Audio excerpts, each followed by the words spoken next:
keutamaan mendirikan masjid. Hadirin yang dirahmati Allah, masjid ini adalah Baitullah, rumahnya Allah. Juga dikatakan Baitul Muttaqin, rumahnya orang-orang yang bertakwa. Baitul Rahmat, tempatnya orang yang tempat turunnya rahmat. Baitul Sakinah, tempat turunnya rahmat. Dan banyak lagi Pak.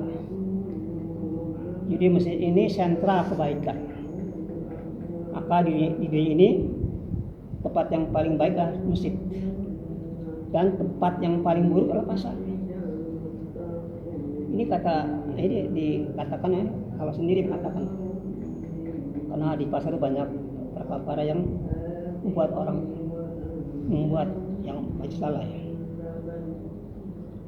Hadirin yang dirahmati Allah Subhanahu Wa Taala, masjid juga jantung dari kampung hadirin. Jadi jantung harus sehat. Kalau jantung ini bergeraknya kurang, dia ada gangguan, maka darah juga jadi tersembuh Pak, berhenti, maka bisa jadi mati ikatan. Nah, ini harus lancar Pak. Namanya jantung harus bergerak. Kalau jantung sedikit nggak bergerak, gimana coba mati? Nggak ada kehidupan. Jadi itu maksudnya jantung daripada kampung. Maka bila engkau melihat kampung maju enggaknya, satu kampung itu lihat masjidnya bagaimana makmur enggak, terutama sholat berjamaahnya. Jadi kalau atau majunya atau tidaknya kampung, lihat sholatnya Pak, sholat berjamaahnya. Kalau berjamaahnya makmur Pak, insya Allah Pak, ini dikatakan kuat agamanya orang kampung. Hadirin yang dirahmati Allah SWT, kalau Allah SWT ingin berikan hidayah turun dari Allah Pak, dari langit ini ke bumi ini, itu amal masjid Pak. Alatnya itu ibarat perantara itu masjid Pak. Nah, masjidnya sih ibarat kata kalau kami contoh Pak sebagai pabrik lah. Katakan pabrik tebu Pak. Tebu masukin Pak, dimasukin tebu keluarnya gula, kan gitu. Tarik tebu Pak, lagi dikeluarin gula, begitu Pak. Orang yang tadinya tidak baik sama orang, perbuatannya kurang baik, jauh sama Allah, begitu ke masjid maka dia jadi orang baik. Nah, tapi kalau dimasukin tebu keluarnya bukan gula, garam, itu enggak, berarti nggak normal itu mesinnya kan. Begitu Pak. Sentra kebaikan bagi laki-laki Pak di masjid Pak. Karena hadirin kita, bagaimana Rasulullah ketika pertama-tama yang dia usahakan ketika hijrah dari Mekah ke Madinah Pak, apa yang pertama yang dia buat? Bukan bikin perumahan, bukan Pak. Bikin pasar, bukan. Bikin diplomatik dengan negara luar, tidak. Pertama-tama begitu Rasulullah hijrah dari Mekah ke Madinah, pertama dibangun masjid Pak. Masjid dibangun dulu namanya Masjid Kuba Pak. Nah, dari situlah sentra Pak. Sentra mulai agama itu hidup ketika Rasulullah mengirim amal masjid di Madinah Pak. Dulu Madinah Yasrib Pak. Tapi setelah ada usaha agama dibuat, ya, nama Madinah Munawwarah. Madinah yang mencapkan hidayah Pak ke seluruh alam. Berbagai Pak datang Pak, kabilah-kabilah datang, berbagai negara datang ke Madinah Pak. Sentra kebaikan Pak, sentra semua pusat agama di masjid Pak, di Masjid Madinah. Maka sudah ada langkah-langkah, ada langkah dakwah, langkah taklim, langkah zikir, gitu Pak. Jadi hadirin, maka kampung ini Pak Allah jaga, tidak akan kena musibah. Bila mana ada 3 amalan, itu Allah jaga Pak. Tidak akan kena gempa, tidak akan kena tsunami, dan tidak akan ada kemarau panjang. Pokoknya yang ada rahmat Pak.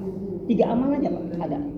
Pertama, ada berjamaah di masjid Pak, jamaahnya makmur.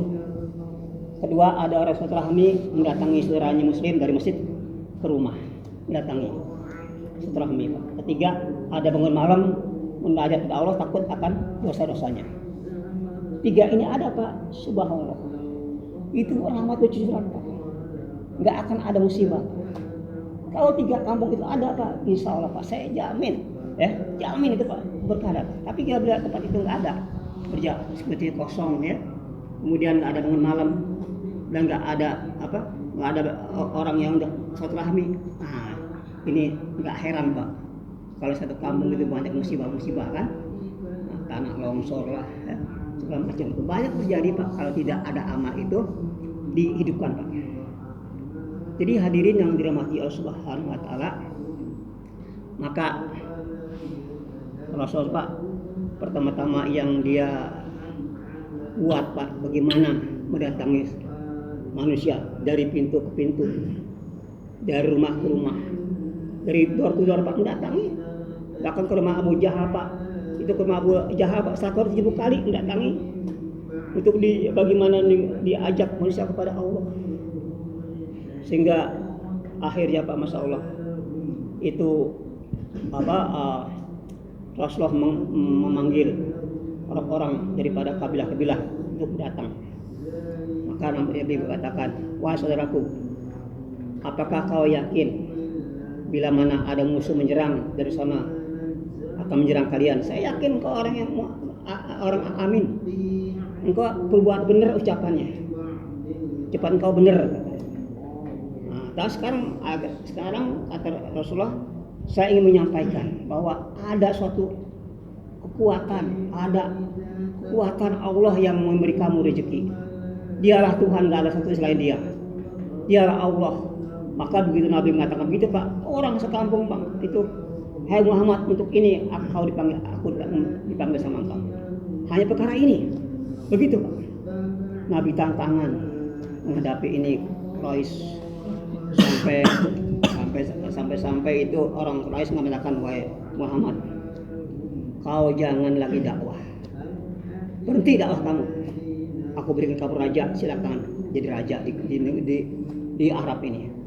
Atau ingin wanita cantik, silakan aku cari paling cantik di Arab ini. Tapi satu, jangan dakwah. Apa kata Rasulullah hadirin? Wahai orang-orang Quraisy, wahai pamanku Abu Jahal, kalau seandainya kamu bisa mengambil itu matahari di tangan kamu dan tangan kiri bulan, aku tidak akan berdakwah. Nah itu Pak. Karena dakwah ini nggak memberikan jabatan, dakwah nggak memberikan segala macam kekuatan Pak. Yang dibutuhkan dakwah pertolongan Allah. Intan surullah yang syukur wa isabit agamaku. Barang siapa menolong agamaku, bantu lagi kataku. Jadi Pak, kekuatan Islam itu kalau dibantu sama Allah, baru Islam itu kuat. Islam itu akan ada power, akan ada satu dasar Pak. Jadi bukan dari kekuatan asbab yang nampak, bukan. Contoh kapal itu dia bisa terbang Pak, itu ada mesinnya, melejit bisa terbang, ya. Kekuatan dasar. Begitu amal Islam Pak. Kekuatannya kalau ada amalan orang Islam itu sendiri, yakinnya benar pada Allah, amalnya benar, sunnah-sunnahnya hidupkan, maka ada kekuatan Pak. Apapun Pak, kalau sudah Allah bantu, kekuatan mana bisa mengalahkan orang Islam Pak? Tidak ada. Kalau sudah dibantu sama Allah Pak, walaupun kita sedikit, kita kurang senjata, tapi Allah menangkan. Tapi kalau kita banyak senjata kuat, tapi nggak Allah bantu, tetap kita kalah. Yang penting ada bantuan Allah pada kita atau tidak. Itu Pak syaratnya. Syarat kita bantu Allah, kita bantu agama Allah. Kita perjuangkan agama Allah Pak. Dengan harta, diri, waktu, perasaan. Ini agama ini Pak memang Masya Allah Pak. Maka ketika malaikat Jibril datang kepada Rasulullah, ya Rasulullah, mulia mana kamu dengan saya? Kata Jibril. Apa kata Rasulullah? Wah Jibril, mulia aku, karena kamu diutus untuk aku. Kamu diutus untuk aku, kata Rasulullah. Ya, kata Nabi, Jibril nanya lagi, iya Rasul, mulia kamu, mulia mana kamu dengan agama? Ya mulia agama, kata Rasulullah, karena aku diutus untuk agama. Sampai Nabi Pak dikorbankan Pak untuk agama Pak. Nabi Zakaria sampai digergaji Pak lehernya. Enggak. Begitupun Nabi Yunus ditelan ikan untuk agama. Ya. Ada Nabi dibakar Pak. Itu agama Pak. Jadi agama itu pengorbanan. Pengorbanan harta, diri, waktu, perasaan. Ini harga agama. Jadi hadirin mulai. Jadi kita kembali dari ujung masjid Pak. Jadi makanya di masjid itu Pak harus ada yang mikirkan kampung-kampungnya. Karena kita jangan salahkan orang yang nggak sholat, jangan salahkan orang yang nggak ke masjid, jangan salahkan orang yang masih jauh agama. Yang salah kita, Kita yang sudah ngerti, yang sudah melaksanakan agama, Lalu kita nggak mengingatkan, nggak mengajak Pak. Kita yang nanti Pak yang akan dituntut sama Allah. Ya Allah, ini saya dalam begini, ya Allah, tidak ada mengajak saya, ya Allah. Saya begini karena tidak ada menyuruh pada agama, ya Allah. Maka hadirin, ini tugas kita mengajak. Yang memberi itu hidayah Allah. Kita nggak bisa beri hidayah kepada siapa yang kita sukai, Pak. Hanya Allah saja yang memberi hidayah. Maka hidayah itu datang kalau kita ada usaha, Pak. Usaha hidayah dibuat, Pak. Nah, hasilnya apa? Nama usaha Nabi. Hasilnya hidayah. Hidayah itu nggak ada di masjid, nggak ada di kantor, nggak ada di rumah, di masjid, Pak. Bagaimana membawa masjid dari masjid ke rumah? Kalau di masjid pada sini ada dakwah, di rumah pun ada dakwah. Di masjid ada baca Quran, di rumah pun ada baca Quran. Di masjid ada taklim, di rumah pun ada taklim. Sehingga suasana masjid dengan rumah sama, Pak, nggak beda. Karena sama amalnya, sama gelombangnya, Pak. Gelombangnya sama ya sama channelnya, Pak. Begitu sih. Sehingga Pak di mana-mana kebaikan Pak yang ada di masjid ada di rumah. Jadi Pak kita harus datang Pak ke siapa nih, ke rumah siapa datang. Setelah ini Pak datang nih Mbak Rahmat, pulang Pak dosa-dosa rumah itu Pak, masalah. Ikutin dosa kita Pak. Dosa yang didatangi maupun dosa tuan rumah Pak, masalah. Begitu. Kemudian Pak orangnya ada pikir yang ada risau kepada agama Pak. Karena hari ini Pak, Masya Allah, dulu agama Pak sempurna diamalkan. Jauh-jauh Pak, Masya Allah, agama diamalkan sempurna. Sehingga di zaman Nabi Pak, Masya Allah, itu dikatakan sepertiga dunia ini Islam. Di zaman Khalifah Umar, Islam sepertiga dunia Pak, Masya Allah.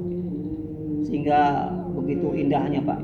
Ibarat kita contoh agama zaman Nabi ini seperti apa Pak? Seperti bangunan yang indah, halamannya yang subur, rumahnya yang mewah.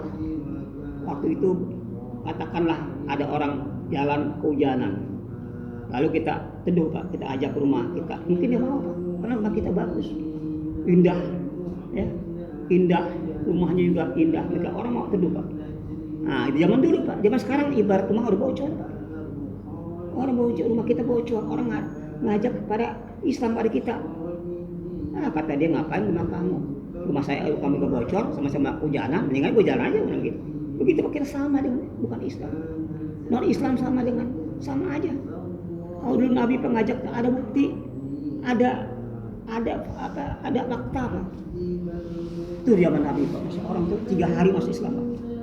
3 hari ya Pak, orang-orang di luar Madinah datang ke Madinah masuk Islam. Orang-orang non Islam. Nah akhlak begitu mulia Pak, sahabat. Dijadikan Pak tahanan tuh, Masya Allah. Seperti Pak, walaupun tahanan itu dijadikan seperti saudara sendiri, sehingga nggak merasa tahanan. Nah itu Pak, itulah indahnya Islam di zaman Nabi kan. Karena ada akhlak Pak. Sebagaimana dulu Pak, ketika Hindun dia mengatakan, wah sekarang Islam ini menang. Dulu Islam itu kita bantai, kita jolimi orang Islam, kita jolimi, mungkin orang Islam akan dendam. Mungkin ini nanti di Mekah ini akan terjadi pertumpahan darah. Karena Islam sudah menang, kembali dari mereka kembali ke Mekah lagi Pak Islam. Setelah foto Mekah itu. Tapi apa yang terjadi Pak? Tidak ada pembunuhan, tidak ada dendam. Maka ketika itu Hindun Pak datang ke rumahnya, ke tempat Rasulullah Pak, ke Masjid Haram. Rasulullah sedang doa, ya Allah, beri hidayah orang-orang yang ada di Mekah ini ya Allah. Rasulullah nangis Pak, kita diberi hidayah. Sehingga tersentuh hidupnya. Orang yang hari ini kita jolimi, hari ini kita sakitin, malah didoakan kita semua ini. Maka hari itu Hindu masuk Islam Pak. Hari itu Hindu masuk Islam Pak. Hindu masuk Islam Pak. Kena akhlak Nabi, akhlak sahabat. Sehingga begitu Hindu masuk Islam, apa kata orang-orang, Hindu kenapa kau masuk Islam? Dulu katanya kau nggak masuk Islam, walaupun semua orang-orang Arab masuk Islam. Bukan aku masuk Islam, Islam yang masih pada saya. Yang ini Pak, Islam masih pada saya. Begitu kalau orang Pak udah alaknya udah alak harimah, alak ajimah, orang jual